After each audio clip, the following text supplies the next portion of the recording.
Graça e paz, irmãos, tudo bem com vocês? Que bom a gente poder começar essa manhã de domingo com o nosso encontro, mesmo que virtualmente, mesmo que à distância um do outro, aproveitando um pouco a tecnologia a nosso favor, e nós podemos iniciar esse tempo de escola bíblica dominical, de aprendizado, esse tempo tão precioso diante de Deus que nós podemos ter como comunidade.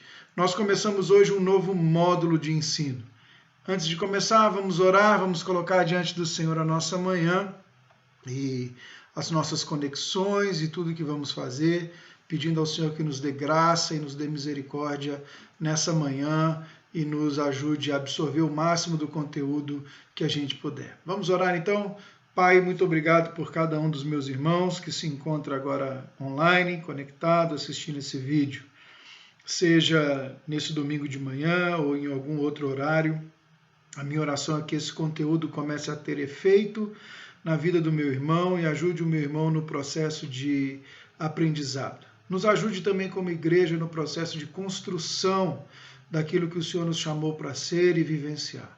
Senhor, nós reconhecemos a nossa dependência de Ti, a nossa necessidade do Senhor, e pedimos ao Senhor que nos dê graça, nos dê misericórdia e nos ajude, Jesus, a trilhar aquele caminho pelo qual o Senhor propôs para nós. Queremos conhecer a Sua vontade, os Seus desígnios e desejos para a nossa igreja e para nós como indivíduos, para que o Senhor seja glorificado em todo o tempo.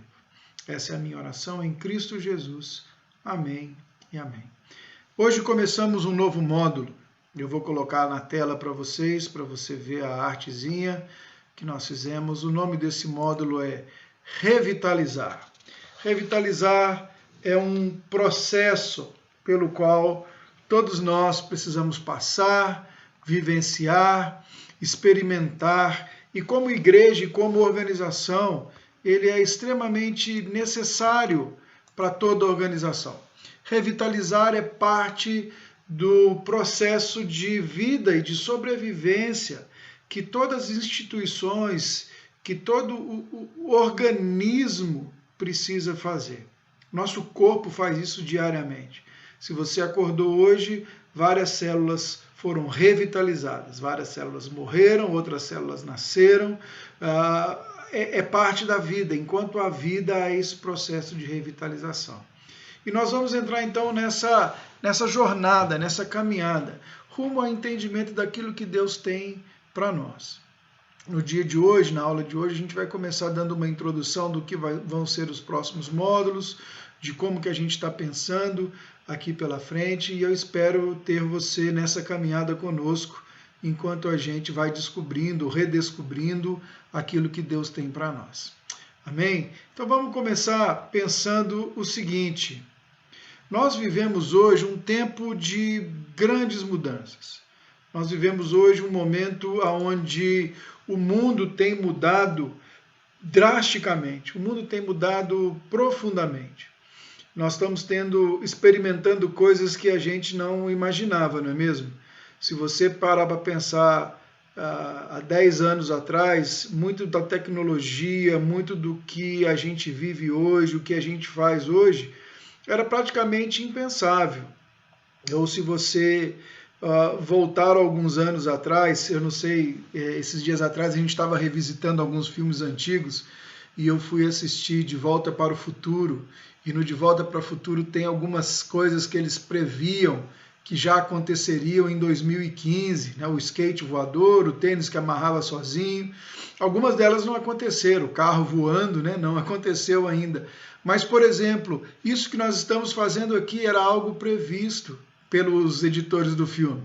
Eles imaginavam as ligações via televisão, né? A realidade um pouco mais virtual, uma realidade um pouco mais diferente. E quando a gente olhava aquilo, a gente percebia que era uma realidade distante, era uma realidade que parecia longe da gente. Mas deixa eu fazer um exercício um pouco mais pessoal com você. Eu queria te convidar a pensar nos últimos 5 anos. Eu queria te convidar a pensar em como que você estava há 5 anos atrás. O que você esperava, como você imaginava, se é que você fez esse exercício, chegar agora. Se você se lembrar de qual celular que você usava há 5 anos atrás, como era a sua internet há 5 anos atrás, como era a sua forma de lidar com as questões bancárias ou com questões do dia a dia, você vai ver que o mundo mudou muito. O mundo mudou muito e muito rapidamente. Nós estamos experimentando um tempo de mudanças profundas. Eu estava assistindo esses dias atrás um filme, e o filme era de 2006, e é muito engraçado a gente ver os caras atendendo aqueles celularzinhos pequenos de flip, lembra deles? Aquele que todo mundo queria ter, tinha um flipzinho, você colocava, você falava. Nós tínhamos no filme pouca referência à internet, e é muito interessante a gente ver que isso tem 10 anos, 13 anos, né? 13, 14 anos. A gente percebe que o mundo está mudando rapidamente. Nós vivemos um tempo de mudança. Eu e você estamos vivendo um tempo único na história da humanidade. Eu já falei isso algumas vezes, né? Nós vivemos um tempo na história da humanidade que, para mim, é um tempo único, que poucas gerações puderam viver, que é o tempo de mudança dos paradigmas da sociedade. A sociedade está mudando. E toda vez que a sociedade muda, que os seus paradigmas mudam, nós precisamos, como igreja, como corpo de Cristo e como cristãos, aprender a navegar nessa nova sociedade. Aprender e a entender o que vem desse tempo que nós devemos entronizar ou podemos absorver, e o que vem dessas novas mudanças que nós precisamos literalmente rechaçar, que nós precisamos literalmente dizer, não, isso aqui não é do Senhor, por mais que pareça, por mais que dê impressão, por mais que soe como, nós não podemos absorver algumas coisas. Então, esse tempo que nós vamos fazer aqui, esse tempo de estudo que nós vamos ter, esse módulo de estudos que nós vamos ter, vai nos ajudar a gente olhar para esse momento de transição que vivemos. A Mocidade para Cristo do Brasil, ela tem esse lema como o seu lema, o seu motto, o seu lema gerador. Ele diz, ao compasso dos tempos, mas ancorados na rocha. E é interessante a gente pensar nisso. Olhando para esse tema, enquanto eu preparava essa aula, olhando para esse tema, me surgiu duas coisas que nós precisamos entender olhando para a nossa história, olhando para o nosso dia a dia. A primeira delas é que existe uma constante para nós.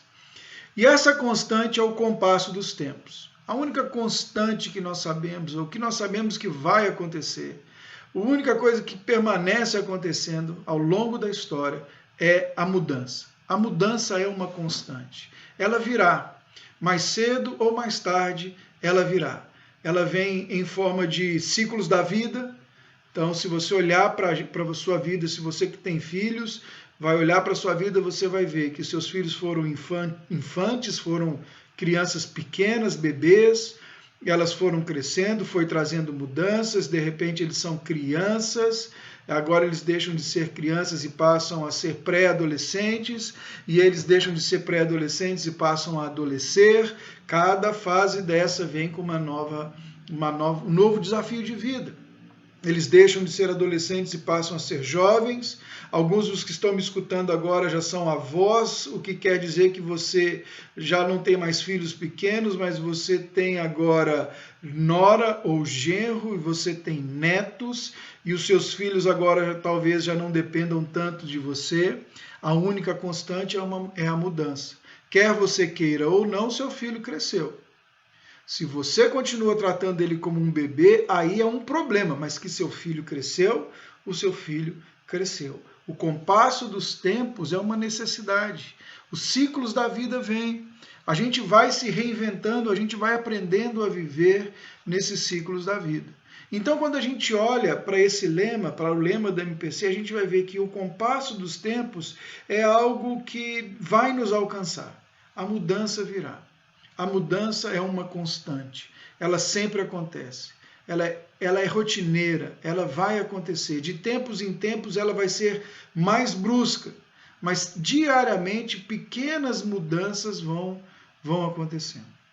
A segunda coisa que eu queria falar com você e que eu queria que a gente pensasse sobre esse lema é que ele fala ao compasso dos tempos, mas ele nos dá também o outro fator imutável. Ele fala que nós estamos ao compasso dos tempos, mas nós estamos ancorados na rocha. Nós estamos ancorados em algo que é imutável. O nosso Deus é o mesmo ontem, hoje e vai ser eternamente. O nosso Deus não passará. O nosso Deus não deixará de existir. A verdade bíblica, ela é uma constante e ela vai continuar acontecendo. Jesus vai dizendo lá, registrado por Lucas, ele diz: céus e terras vão passar, mas a minha palavra permanecerá. A minha palavra é eterna, imutável, ela é infalível e ela é inerrante. Então a primeira coisa que a gente olha para quando a gente pensa nesse processo de mudança e a gente olha para o que está à nossa frente, nós vemos que nós temos o compasso dos tempos, a mudança, o dia, as tecnologias, a cultura, a forma de aprender, a forma de ensinar, as mudanças vêm, mas há algo também que é imutável nisso aqui, que é uma constante, que é a rocha. A rocha, ela é imutável. Para partir dele, ou seja, nós precisamos estar ao compasso dos tempos, como a gente tem aí na tela, nós precisamos estar ao compasso dos tempos, né? Exige que nós conheçamos o nosso tempo e estejamos preparados para ele. Então nós precisamos entender o que estamos vivendo. Nós precisamos entender o tempo que vivemos. Nós precisamos decodificar o que está ao nosso redor. Eu não sei se você tem acompanhado, mas está cada dia mais difícil e a gente tem precisado a cada dia dar respostas mais complexas. Nós precisamos a cada dia repensar alguns conceitos. Nós temos precisado a cada dia fazer escolhas cada vez mais delicadas e que tem colocado muito da nossa fé e daquilo que acreditamos tem sido colocado muito em xeque, muito em jogo. Nós temos que cada vez mais entender melhor da palavra e entender melhor do que o nosso Deus espera de nós, porque nós vivemos num mundo volátil, incerto, complexo e um mundo ambíguo, um mundo sem absolutos, um mundo com grandes relatividade. Então a primeira coisa, nós precisamos conhecer o nosso tempo. Olha esse versículo que eu coloquei para você de Crônicas, 1 Crônicas 12, 32, ele vai dizer para a gente que dos filhos da tribo de Israel, dos filhos de Isacar, ele fala de homens que sabiam discernir o tempo para saberem o que Israel deveria fazer. 1 Crônicas 12, 32. Então, no povo de Israel, haviam homens que sabiam ler o seu tempo, ler o momento que viviam, ler o lugar que estavam, ler a tendência do que vinha para frente, para saberem o que Israel deveria fazer. E é interessante a gente lembrar e a gente pensar que Deus, em todo tempo, quando ele instrui o seu povo, ele diz: cuidado, vocês vão entrar na terra, não tenham outros deuses diante de vocês, olhem para aquilo que vem adiante de vocês, cuidem, não se misturem, passem a régua em todo mundo, não entrem em furada, não deixem a cultura, não façam aliança com nenhum dos povos que estiverem ao seu redor, porque Deus sabia que o seu povo poderia ser profundamente influenciado como o foi influenciado. Então nós precisamos entender como isso é importante para nós. Nós precisamos estar ao compasso dos tempos, mas a partir do compasso dos tempos a gente precisa apresentar a mensagem imutável. Ao mesmo tempo que o tempo muda, Ao mesmo tempo que as coisas ficam mais tecnológicas, que o mundo fica mais avançado, as pessoas precisam cada vez mais continuar ouvindo e ter um senso de significado. Se você acompanhar a curva somente dentro da pandemia, o número de suicídios aumentou 30% dentro desse período de pandemia. Estou falando num período de 5 meses. Isso quer dizer o quê? Todo esse avanço e toda essa mudança não traz o senso, o preenchimento do senso de pertencer, de ser, que só Deus traz para o homem. Não preenche o vazio do coração da humanidade. Quem tem essas respostas? Nós, a igreja. Se tem alguém que tem uma resposta e que pode dar uma resposta para a sociedade em tempos de mudança, esse alguém é a igreja. E é isso que nós estamos pensando a partir de agora, e temos pensado e queremos pensar nesses próximos módulos.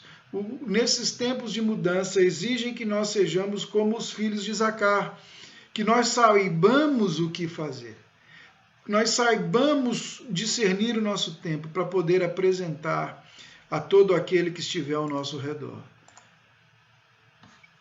Se eu não me engano, essa frase é do Einstein, alguns dizem, né? Eu não sei, é esse tipo de frase anônima que a gente fala o nome de um famoso para ninguém, né? Ninguém vai, muitas vezes ninguém vai a fundo pesquisar. Mas essa frase diz muito para o processo que a gente vive. Ele diz assim, insanidade é sempre fazer as mesmas coisas da mesma maneira, esperando resultados diferentes. Leia de novo. Insanidade é sempre fazer as mesmas coisas da mesma maneira, com a mesma intensidade, do mesmo jeito, na mesma frequência, e esperar obter disso resultados diferentes. Não tem como. Nós precisamos de tempo em tempo revitalizar o que fazemos. Então, revitalizar, portanto, é o ato de avaliar e revitalizar é, portanto, o ato de avaliar nossas ações, nossas formas, nossas estratégias, para que alcancemos o resultado pela qual fomos chamados pelo Senhor. Em outras palavras, meus irmãos, de tempos em tempos, nós precisamos reordenar nossas expectativas, repensar as nossas estratégias, reorganizar as nossas prioridades. De tempos em tempos, nós precisamos nos fazer algumas perguntas que muitas vezes são perguntas até inconvenientes e difíceis de responder. Perguntas que exigirão de nós reflexão, arrependimento e principalmente perguntas que a resposta exigirá de nós, como indivíduos e como igreja, posicionamento. Cada vez mais nós caminhamos para esse momento. Como igreja, então, nós precisamos constantemente nos perguntar como estamos caminhando naquilo que Deus nos chamou para ser, sem negociar valores, sem deixar a cultura ditar a nossa mensagem e sem estar desconectada com o nosso tempo. Esse é o grande desafio que nós temos nesse tempo de hoje. O grande desafio de revitalizar, portanto, irmãos, é esse. É como igreja entender se nós estamos lendo bem o nosso tempo, se nós estamos entendendo bem o nosso tempo e se nós, principalmente, estamos influenciando o nosso tempo ou sendo influenciado por ele. Porque nós não podemos deixar de lembrar disso. Ou nós estamos influenciando, ou nós estamos sendo influenciados. Neutros, nós não estamos. Neutros, nós não ficamos. Ou nós influenciamos e estamos ditando a nossa comunidade e as pessoas que têm contato conosco, nós estamos apontando para a palavra do Senhor de forma saudável e o que nós cremos tem condizido com o que nós, como igreja e como indivíduos, estamos vivendo, ou nós estamos vivendo uma espiritualidade conforme a sociedade atual prega, uma espiritualidade independente da forma como eu ajo. E isso é algo que a gente precisa pensar. Então, revitalizar é esse processo. É esse processo de fazer todas essas perguntas. É esse processo onde a gente vai tentar entender o que Deus tem para nós e como que nós vamos nos mover dentro daquilo que Deus tem para nós. E eu quero te convidar a abrir a sua Bíblia em João, no capítulo 15. E eu quero tentar pensar nesse primeiro momento sobre revitalização, nessa figura que Jesus coloca em João capítulo 15, versículo 1 e versículo 2. João 15, 1 e 2 vai dizer assim, na verdade praticamente todo o capítulo ele vai girar em torno dessa temática, mas a gente vai ver em João 15, versículo 1 e versículo 2, Jesus começa dizendo assim, eu sou a videira e meu pai é o lavrador. Todo ramo que estando em mim não der fruto, ele corta, e todo o que dá fruto, ele limpa, para que produza mais frutos ainda. E Jesus continua dando essa imagem para os seus leitores, para os seus discípulos, uma imagem vívida, uma imagem que eles estavam acostumados, uma imagem que eles sabiam porque era cercado de videiras ali na Palestina, ali em Israel, era um lugar cercado de videira, era um lugar cercado dessa planta, e era uma planta que eles conheciam muito bem. A videira era uma planta cuja sua madeira não serviria para mais nada, então quando ela era cortada, ela era tirada, ela era inclusive, era proibido inclusive de você levar ela como oferta para o templo, porque era uma madeira que não cumpria esse propósito, mas ela era uma planta que produzia um fruto extremamente doce, produzia um fruto extremamente saudável quando ela estava, claro, crescendo de forma saudável. E mais do que isso, o vinho era algo que estava muito... O fruto da oliveira era algo que estava... o fruto da videira era algo que estava também na base da economia do povo de Israel e ali naquele momento. Então, quando Jesus traz essa imagem de um lavrador e de uma videira, ele está trazendo, evocando uma imagem muito viva na mente dos seus discípulos. Um outro texto que eu quero que você veja é Isaías capítulo 5. Em Isaías capítulo 5, Deus de novo faz essa mesma imagem. Então, quando os discípulos de Jesus ouviram esse texto, provavelmente eles se lembraram de Isaías capítulo 5, quando Deus, falando ao povo, Deus, através do profeta Isaías, ele diz assim, agora cantarei, Isaías 5, versículo 1, agora cantarei ao meu amado o seu cântico a respeito de sua vinha. O meu amado teve uma vinha numa coluna fértil. Ele cavou a terra, tirou as pedras, plantou as melhores mudas de videira. No meio da vinha ele construiu uma torre e fez também um lagar. Ele esperava que desse uvas boas, mas deu uvas bravas. E agora, ó moradores de Jerusalém e homens de Judá, peço que julguem entre mim e a minha vinha. Que mais poderia fazer a minha vinha que eu não lhe tenha feito? Como, esperando eu que lhe desse frutas boas, veio a produzir uvas bravas? Esse é uma palavra que Isaías deu ao povo, mostrando aonde, a distância que o povo de Israel havia chegado de Deus. E Jesus, nos últimos momentos do seu ministério terreno com seus discípulos, ele usa essa mesma imagem. E ele vai dizer para a gente, ele vai mostrar para a gente algumas coisas que eu queria que a gente pensasse como organização e como igreja nesse momento. Lembra bem, nós não estamos aplicando esse texto e falando desse texto a respeito de nada diferente do que a estrutura, a vinha, a videira e o processo de poda que essa videira precisa sofrer. Jesus vai dizer para a gente vai ser muito claro para a gente que ele é a videira a qual a igreja está ligada, a qual nós estamos ligados, e o Pai é o agricultor. é o pai que está cultivando essa videira, é o pai que está trabalhando nessa videira, e é o pai que executa esse processo de poda nessa videira. Estava lendo algumas coisas a respeito. Quando eles plantavam uma videira, nos 3 primeiros anos eles não deixavam essa videira produzir. Praticamente eles podavam ela sempre, todos os anos de dezembro e janeiro, eles podavam ela e não deixavam que ela produzisse nos 3 primeiros anos. Os 3 primeiros anos a videira só ganhava corpo, ela só se fortalecia, para então depois ela ter força, fortaleza, para que ela pudesse frutificar e seus frutos fossem frutos bons e frutos doces. Então nós olhamos para um processo de poda como um processo de revitalização. E Jesus está dizendo que todo aquele ramo que está nele não estiver dando fruto, ele corta. Na videira, alguns galhos não vão produzir frutos.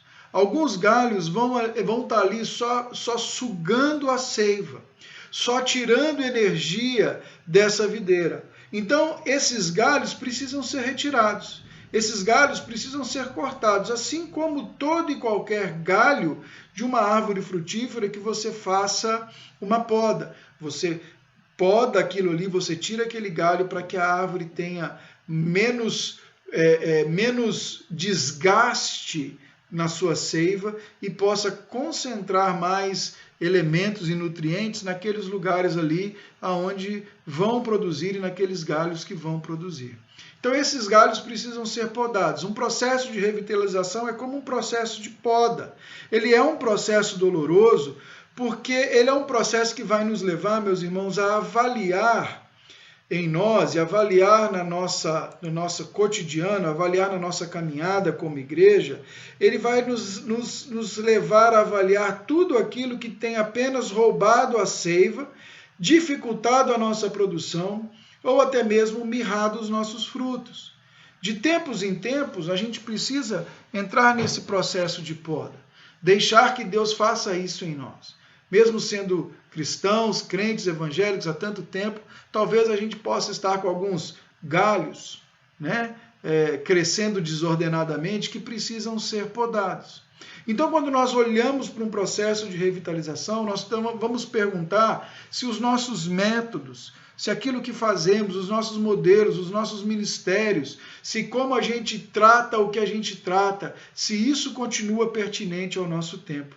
Se isso também nos ajuda e nos faz entender melhor o tempo que nós estamos vivendo agora.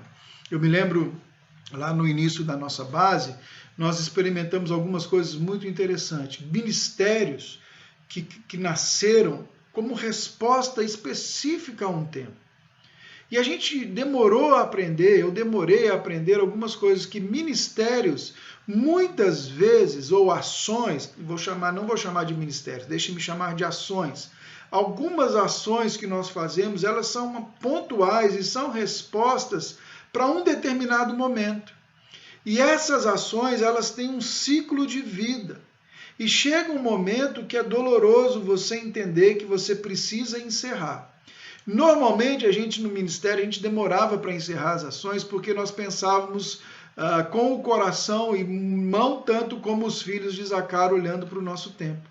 Às vezes, já não havia uma resposta adequada, nós já não estávamos mais nem tocando no problema que começamos a tocar no início, quando o ministério surgiu, e às vezes ali a gente tinha algumas pessoas com muito potencial, sendo consumidos pelo trabalho, trabalhando 80% da sua capacidade para produzir apenas 20%, e nós muitas vezes identificávamos que o problema não era a pessoa em si, mas é porque aquela atividade precisava ser podada, ela já não tinha mais uma resposta. Um processo de revitalização nos leva a fazer essas perguntas, e nós temos que perguntar se, como instituição, organização, tudo o que temos feito ainda é resposta para o tempo atual, ou se nós estamos caminhando e carregando um fardo além. ou se a nossa inércia tem sido um fardo além. Então a primeira coisa que a gente precisa pensar num processo de revitalização, ele é um processo doloroso, ele é um processo que vai requerer de nós talvez algumas podas em alguns lugares, não apenas estruturais, mas podas pessoais.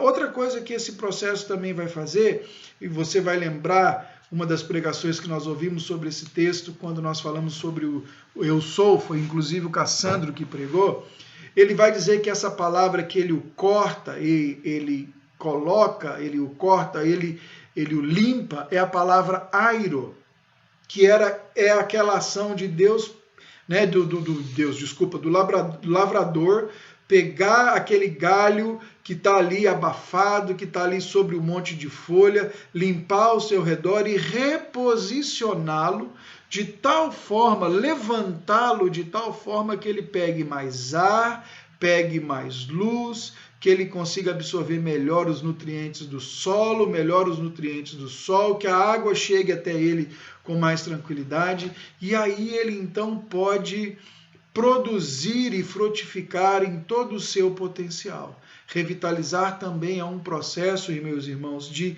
reposicionamento. O lavrador vai nos reposicionar. O lavrador, ele vai nos colocar então naquela posição aonde nós, junto dele, vamos produzir o melhor da nossa capacidade, aquilo que nós podemos produzir. Então, durante as perdas, nós experimentamos pelo menos 3 ações que vão acontecer conosco durante a poda. Lembrem bem, estamos falando de organismos, organizações, não estamos falando aqui de pessoas, não estamos falando de salvação, estamos falando daquilo que fazemos, tá certo? Então, durante a poda, nós podemos experimentar, primeiro, remover algumas coisas, deixar de fazer algumas coisas, deixar de repetir o que fazemos, por que fazemos e como fazemos. Segunda coisa, nós vamos apresentar é um reposicionamento. Talvez nós vamos redirecionar nossos esforços para outras áreas e para outras coisas que desejamos fazer e desejamos ver acontecendo. E por fim, nós também vamos esperar reproduzir ou produzir. Toda a poda, ela vai colocar em nós essa condição de nos tornar frutíferos. A poda vai fazer isso de nós. Ela começa com um processo talvez doloroso, um processo um pouco mais difícil, um processo de questionamentos. E eu reconheço, meus irmãos, que mudanças não são fáceis. A maior dificuldade em organizações é mudar a cultura da organização. E uma igreja, ela tem uma cultura, uma igreja, ela desenvolveu uma forma de ver as coisas. Então nós vamos fazendo as coisas como a gente sempre fez. Para que mudar se tem dado certo? E muitas vezes no processo de poda, a gente precisa reconfigurar as nossas formas de crer, as nossas formas de pensar, para que a gente esteja bem centrado, não só com o nosso tempo, mas a partir da rocha, a gente esteja dando respostas e interpretando o nosso tempo. Então essas 3 ações são ações que nós vamos, são esperadas que aconteçam durante esse processo. Outras ações, meus irmãos, 4 atitudes que também são esperadas nesse processo. A primeira delas é uma atitude de humildade. Nós não conseguimos revitalizar, nós não conseguimos passar por um processo de poda se nós não formos humildes o suficientes para entender que algumas coisas em nós precisam ser modificadas, para que algumas coisas em nós precisam ser cortadas, que algumas coisas em nós precisam ser reposicionadas. Então, a primeira coisa que precisa haver num processo desse, dentro de uma organização, é um processo de humildade. É um processo de reconhecer que no momento que nós estamos vivendo, talvez Deus está trazendo pessoas com dons diferentes do meu, que podem servir ao meu lado para implementar e incrementar as ações do reino de Deus. Talvez seja o momento da gente repensar algumas estratégias, algumas formas de fazer, e humildemente a gente pensar em deixar essas coisas irem ou agregar novas questões. Toda transformação, todo momento de transformação requer de nós humildade para reconhecer que precisamos de poda. A videira não pode reclamar, né? Ela simplesmente é podada. Mas muitas vezes Deus vai trabalhando conosco de uma forma muito, muito lenta, porque a nossa resposta também é muito lenta. Nós nos colocamos dando oliveira, dando uvas bravas, porque nós estamos indo contra aquilo que o lavrador quer fazer. Ele já organizou, ele já arrumou, mas a gente em algum momento decidiu que deveria andar dessa maneira. Então nós precisamos ter humildade para entender que precisamos mudar. A segunda coisa é disposição. Nós precisamos ter disposição para buscar algo da parte de Deus. Não apenas a humildade para saber o que mudar, mas disposição para que isso seja transformado. Nós precisamos de disposição para que essa mudança seja efetiva, para que essa mudança seja verdadeira. Nós precisamos estar disposto a colocar essas coisas em movimento na nossa vida. Não adianta nada a gente saber que precisa mudar, ter a humildade para reconhecer, mas não estar disposto a mudar. Não estar disposto a transformar. É igual quando eu penso na minha dieta. Eu estou sempre humildemente sabendo que eu preciso perder peso. Mas se você me perguntar na segunda, eu estou disposto a entrar na dieta. Mas na terça, talvez diante de um bom prato de feijão, macarrão, polenta, tudo junto, eu me renda. Eu talvez não esteja disposto a isso. Então não adianta a gente saber e ter a humildade para mudar, mas nós precisamos também estar dispostos a isso. Então, disposição. A quarta atitude esperada é flexibilidade, porque mudar é algo que vai exigir de nós flexibilidade. A gente vai precisar rever alguns processos, a gente vai precisar rever alguns conceitos, a gente vai precisar abrir mão de algumas coisas aqui, exigir algumas coisas ali, ganhar uma coisa aqui, perder outra lá. Flexibilidade. Nós tínhamos eu lembro de um amigo que ele falava em inglês, ele falava que nós temos que ser fat, né? Fat, F-A-T, seria a mesma coisa de gordos, mas não é flexible, flexível, and trainable, e treináveis. Nós precisamos ser flexíveis e ter um coração ensinável. Então, dentro de flexibilidade entra também a ideia de ter coração ensinável. Meus irmãos, uma coisa eu tenho certeza. No reino de Deus, quem não tem coração ensinável não produz todo o potencial que pode produzir. Porque o coração ensinável nos coloca numa posição de reconhecer dons e talentos em nós, nos outros, celebrar em nós, nos outros, e ainda assim nos coloca no potencial de caminhar dentro daquilo que Deus tem para nós. E, por fim, a última atitude, ou último posicionamento que nós esperamos é perseverança. Não apenas a flexibilidade para testar aquilo que a gente vai caminhando e encontrando no meio do caminho, mas também a perseverança de caminhar dessa maneira, a perseverança de ir até o final de um processo, de saber que para dar frutos vai um tempo. Entre o tempo da poda e o tempo da frutificação, existe um momento que parece que a árvore morreu, parece que ela está feia, parece que ela está esquisita. Então, há uma necessidade de perseverança. É na perseverança que a gente vai conseguir desfrutar daquilo que Deus tem para nós. Portanto, irmãos, nós iniciamos um processo de revitalização. Ah, mas revitalização é porque nós estamos mortos, pastor? Você está dizendo que a nossa igreja... Não, eu não estou dizendo nada disso. Revitalização é um processo natural. E é para não morrer que revitalizamos. É para não sucumbir que revitalizamos. Se você for hoje na Europa, você vai ver grandes catedrais que foram centro do avivamento na Inglaterra, na Alemanha, foram catedrais que viviam lotadas e que hoje são bares, são boates, que foram vendidas porque elas simplesmente deixaram de revitalizar-se. A vida saiu ali de dentro daquelas igrejas. E de alguma forma elas então pereceram, elas então morreram. Então é para não morrer que estamos fazendo o que estamos fazendo. Então quais os objetivos que nós estamos estabelecendo? Vamos falar um pouquinho de alguns objetivos que nós temos com esse processo. Eu sei que hoje é a nossa aula introdutória, eu não vou conseguir terminar todo o tema que eu imaginei para hoje, mas nós estamos dentro daquilo planejado, tá bom? Então, quais são os nossos objetivos? Eu quero te lembrar algumas coisas que foram faladas no ano passado.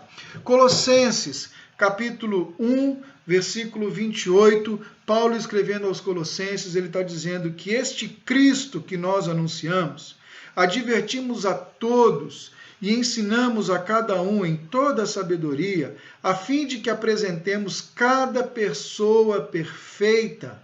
A palavra grega aí é teleios, em Cristo.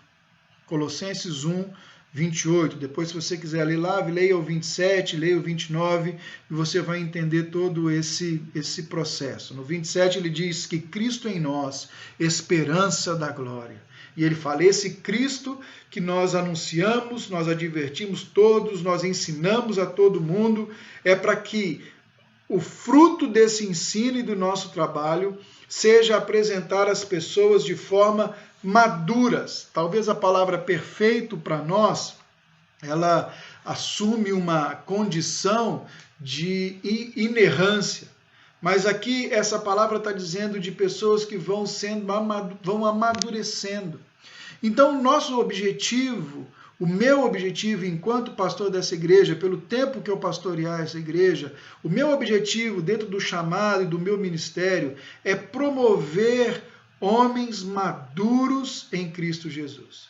Quando eu sair da igreja, quando o próximo pastor assumir, ele precisa assumir um grupo de pessoas mais maduras. E o que eu quero dizer com maduro? É que da criança do maternal até o homem mais velho da nossa igreja, até aquela pessoa mais, acho que hoje é o irmão Sebastião, ele tenha a capacidade, a condição de entender a palavra no seu momento de vida agora e responder a Deus dentro da responsabilidade que ele tem. Então uma criança pode ser apresentada mais madura quando ela mudar de sala, porque ela não apenas foi lá cumprir tabela, mas o departamento infantil da igreja faz um trabalho maravilhoso, acima da média, né? Ela vai poder passar para essa nova sala com o entendimento que ela poderia ter absorvido na idade dela, ao mais idoso da nossa igreja, na fase que ele está vivendo, se ele for para um outro lugar, se ele for para uma outra igreja, ele pode também responder dentro daquilo. Então, nosso desejo, dentro de nosso objetivo, é que as pessoas sejam apresentadas diante de Deus de forma madura. Revitalizar é reavaliar, então, as nossas maneiras de aperfeiçoar cada cristão, do mais novo ao mais antigo. A forma que nós estamos caminhando enquanto estiverem conosco. O nosso objetivo é caminhar então para uma maturidade cristã dentro daquilo que a gente faz e dentro dos nossos ministérios. Com isso, nós desejamos também, irmãos, queremos também, irmãos, ser uma comunidade, e nós vamos passar por esses pontos.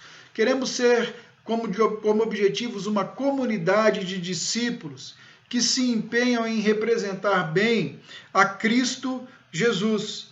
Veja bem, vamos olhar essas palavras que eu destaquei para vocês, para nós aqui. Primeira coisa, nós queremos ser comunidade. Isso quer dizer que nós precisamos repensar, avaliar e nós precisamos incentivar os nossos relacionamentos. o nosso entendimento de unidade, o nosso entendimento de comunhão e o nosso entendimento de inclusão, de lugar à mesa.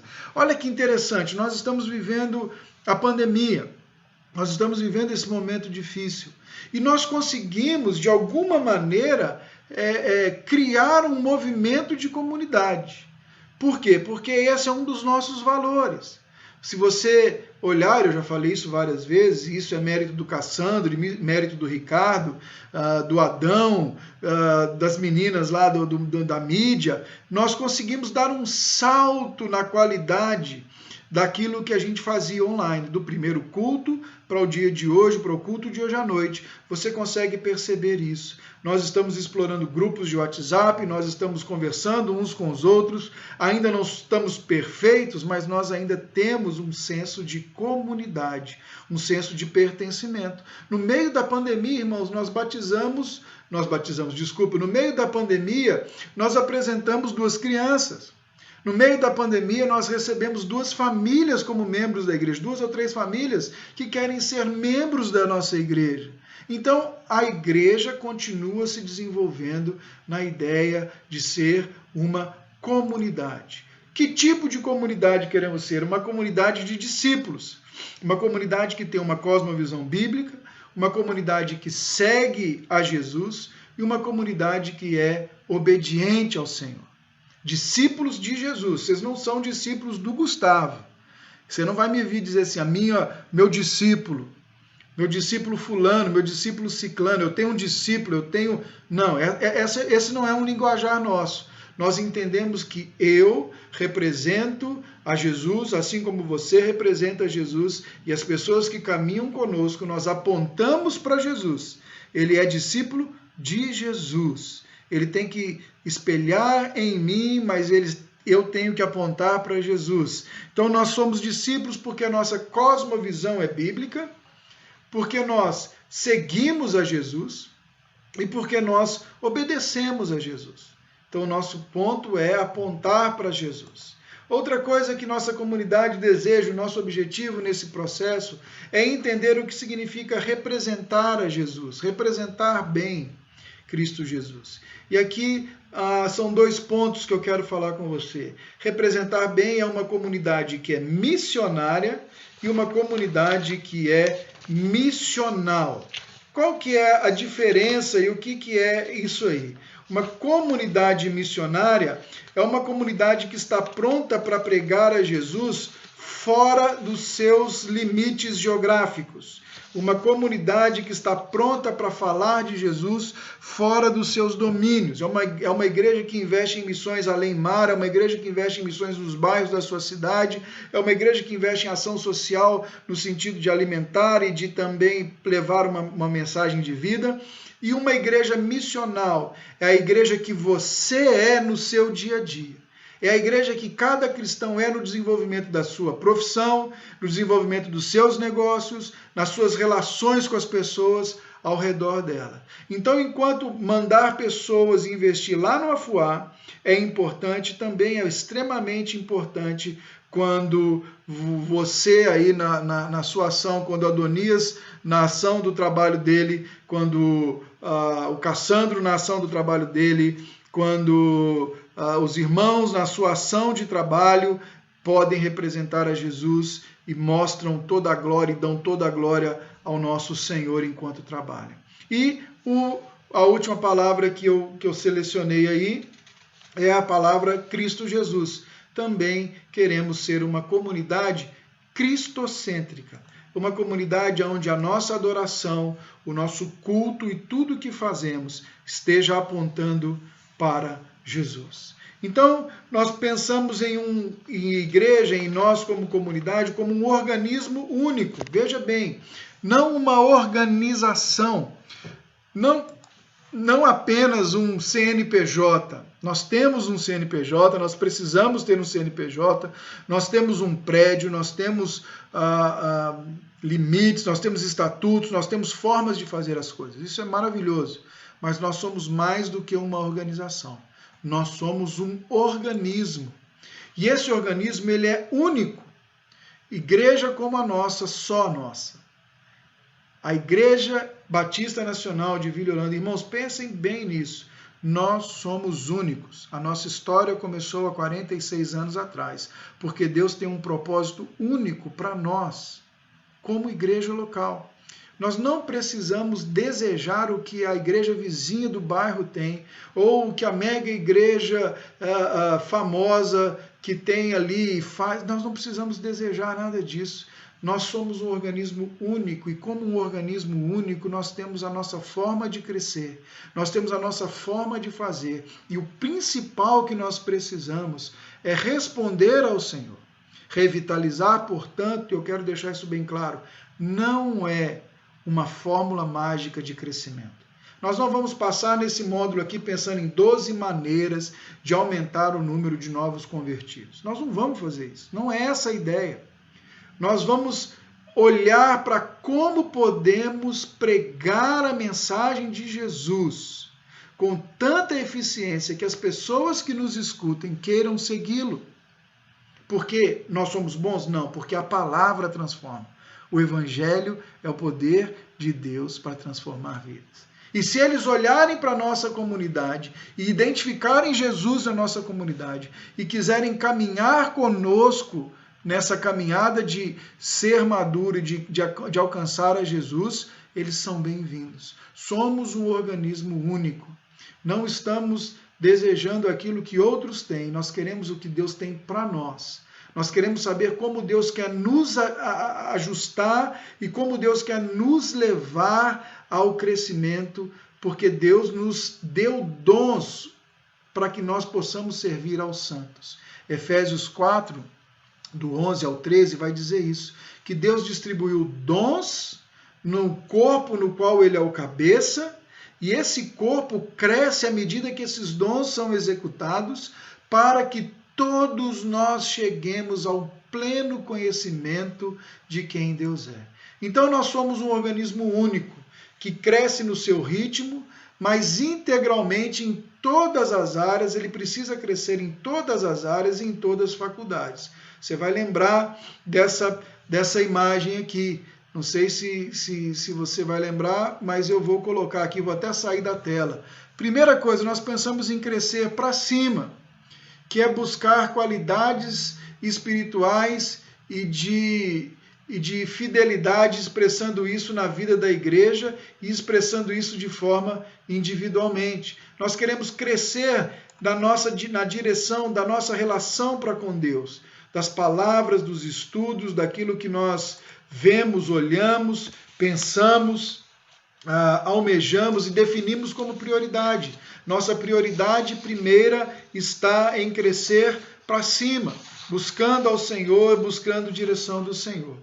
Depois nós também pensamos em crescer para dentro, que é nos tornar uma comunidade de amor e serviço para os seus. Uma comunidade que cuida daqueles que estão ao seu redor, aqueles que estão caminhando com ela. Nós também pensamos em crescer para fora, como uma igreja que envia, que estabelece novas frentes da pregação do Evangelho, mas que é igreja no seu dia a dia. Os profissionais da nossa igreja, os homens e mulheres da nossa igreja, são profissionais diferenciados porque Jesus habita neles. E nós fazemos as coisas para a glória de Deus. Fazemos o que fazemos para que Deus seja glorificado. Nós também queremos ser uma igreja evangelizadora e misericordiosa. Isso é parte do crescer para fora. E ao mesmo tempo queremos crescer para frente, que é multiplicar o discipulado formal e informal, é formar líderes, é formar cristãos comprometidos, é plantar novas igrejas. Para frente tem a ver com essa realidade de expandir aquilo que Deus tem nos dado e tornar aquilo que Deus tem nos dado acessível a todos quantos estejam ao nosso lado, ao nosso redor. Então, meus irmãos, já estamos chegando aí ao final do nosso tempo, não ao final da aula, eu acabei me estendendo, mas eu acho que essa introdução ela é extremamente necessária para nós. Então, como será a nossa jornada nos próximos meses? Bom, ela será dessa maneira. Nós trabalharemos, então, com 3 módulos distintos. e eu estou usando essa figura da videira e do preparar a terra da videira. O primeiro módulo, preparando a terra. Nesse módulo, né, serão 10 aulas, serão 10 matérias que nós vamos trabalhar. 11, na verdade, porque essa aqui eu vou ter que acabar dividindo em mais uma na semana que vem. Então serão 11 matérias, onde nós vamos preparar toda a base do que a gente quer trabalhar. Nós vamos falar assuntos, por exemplo, por que revitalizar, que é a aula de hoje. O que é uma igreja saudável? Comunidade cativante ou igreja saudável? O que queremos? Marcas de uma igreja saudável. E aí nós vamos discorrer de pelo menos 9 marcas que uma igreja saudável precisa ter, experimentar e vivenciar. E vamos terminar pensando o culto na igreja saudável. O que esperamos e como olhamos para o culto na igreja saudável. Então nós vamos estar soltando todo o fundamento, preparando toda a terra para as mudas que a gente tem plantado. A gente vai estar revitalizando ou relembrando algumas coisas que a gente já sabe. Depois nós vamos falar sobre edificar a vinha.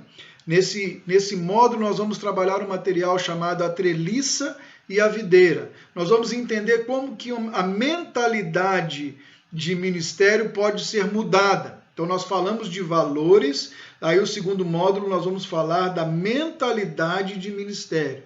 Nós vamos começar a pensar e repensar aquilo que a gente tem feito.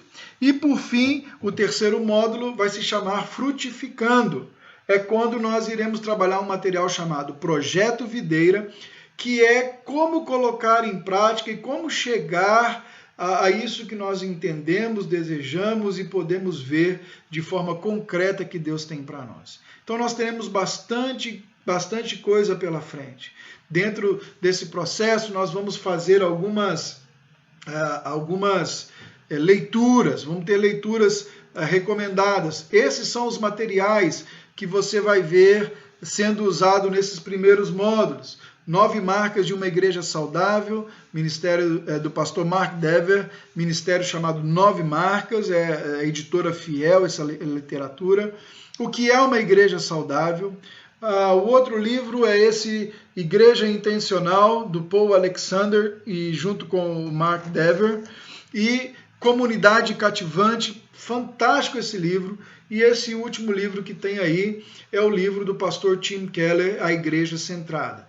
Nós estamos desenvolvendo nosso material em cima de todas essas literaturas e também da nossa vivência como igreja.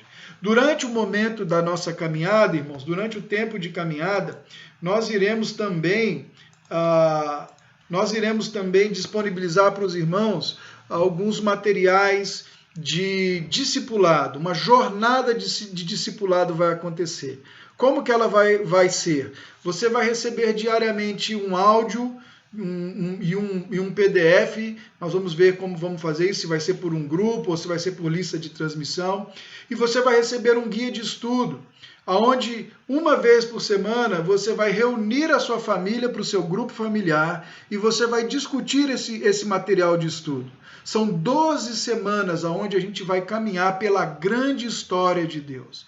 Então nós estamos começando um movimento, estamos começando um processo. O nosso desejo era começar esse processo presencial, mas Deus quis, aprove ao Senhor, que nós estivéssemos vivenciando, estivéssemos juntos nessa maneira e dessa forma. Vamos pensar, igreja, vamos pensar o nosso papel e vamos buscar no Senhor o nosso propósito de sermos revitalizados. Que Deus ache em nós galhos que estão roubando a nossa seiva. Que Ele, em misericórdia, fugiu a palavra aqui, em misericórdia Ele nos pode. Que em misericórdia e em graça Ele levante aquelas áreas da minha e da sua vida que tem estado infrutífera. Talvez seja um bom momento nessa semana de você pensar isso. Que áreas da sua vida Deus poderia podar e deveria podar? Que áreas da sua vida você precisa submeter ao lavrador, para que Ele tire, para que Ele pode, que pecados da sua vida Ele precisa arrancar, porque são só galhos e que precisam ser queimados, ser colocados no fogo. Que áreas da sua vida Ele pode colher e saborear um fruto delicioso. Tenho certeza que você tem áreas da sua vida que você está produzindo ao Senhor, mas revitalizar é necessário e é preciso. Ele é o Pai, Ele é o lavrador, o Pai é o lavrador. Cristo Jesus tem habitado em mim e você, estamos nele. O restante do capítulo 15 fala sobre permanecer nele, sobre estar nele e dar frutos. O melhor frutos que eu e você podemos dar é estar em Jesus e a vida de Jesus estar em nós, de tal forma que a gente veja a poda com toda a sua dor, mas veja a poda como algo prazeroso para que a gente produza mais e esteja mais perto de Jesus. Tá bom? Que Deus te abençoe. Espero que você esteja tão empolgado no processo quanto eu estou. A próxima aula é essa aqui. O que é uma igreja saudável? Vai pensando aí. Quando você pensa em igreja, o que você espera? O que você quer encontrar numa igreja? O que não pode deixar de ter numa igreja? Pensa aí e a gente se vê no domingo que vem. Vamos orar? Senhor, nos dê graça, nos dê misericórdia, nos dê, Senhor, formas de caminhar. Nos dê humildade, nos dê disposição, flexibilidade e perseverança, Senhor, para essa trilha que nós iniciamos. Que o Senhor seja glorificado, que o Senhor seja exaltado em tudo o que fazemos. Que o Senhor tenha liberdade de encontrar em nós corações dispostos a ser podados pelo Senhor, dispostos a ser transformados pelo Senhor. Retira de nós tudo aquilo que tem roubado a seiva, tem roubado o prazer, tem, Senhor, servido de empecilho. E queima tudo isso, Senhor, para que a gente produza frutos dignos diante do Senhor, frutos saborosos para o Senhor, e que as pessoas te vejam em cada um de nós. Que o Senhor seja exaltado em nossa vida, em nome de Jesus. Amém. Meus irmãos, que Deus te abençoe, um cafezinho e que o seu dia seja produtivo e abençoado. Nos encontramos à noite para o culto público do Senhor às 19h30. Hoje nós vamos falar sobre Marcos 6,10, seja feita a sua vontade. Como é difícil dizer isso para Jesus, não é não? Então, te espero lá. Deus te abençoe, um grande domingo em paz, em nome de Jesus.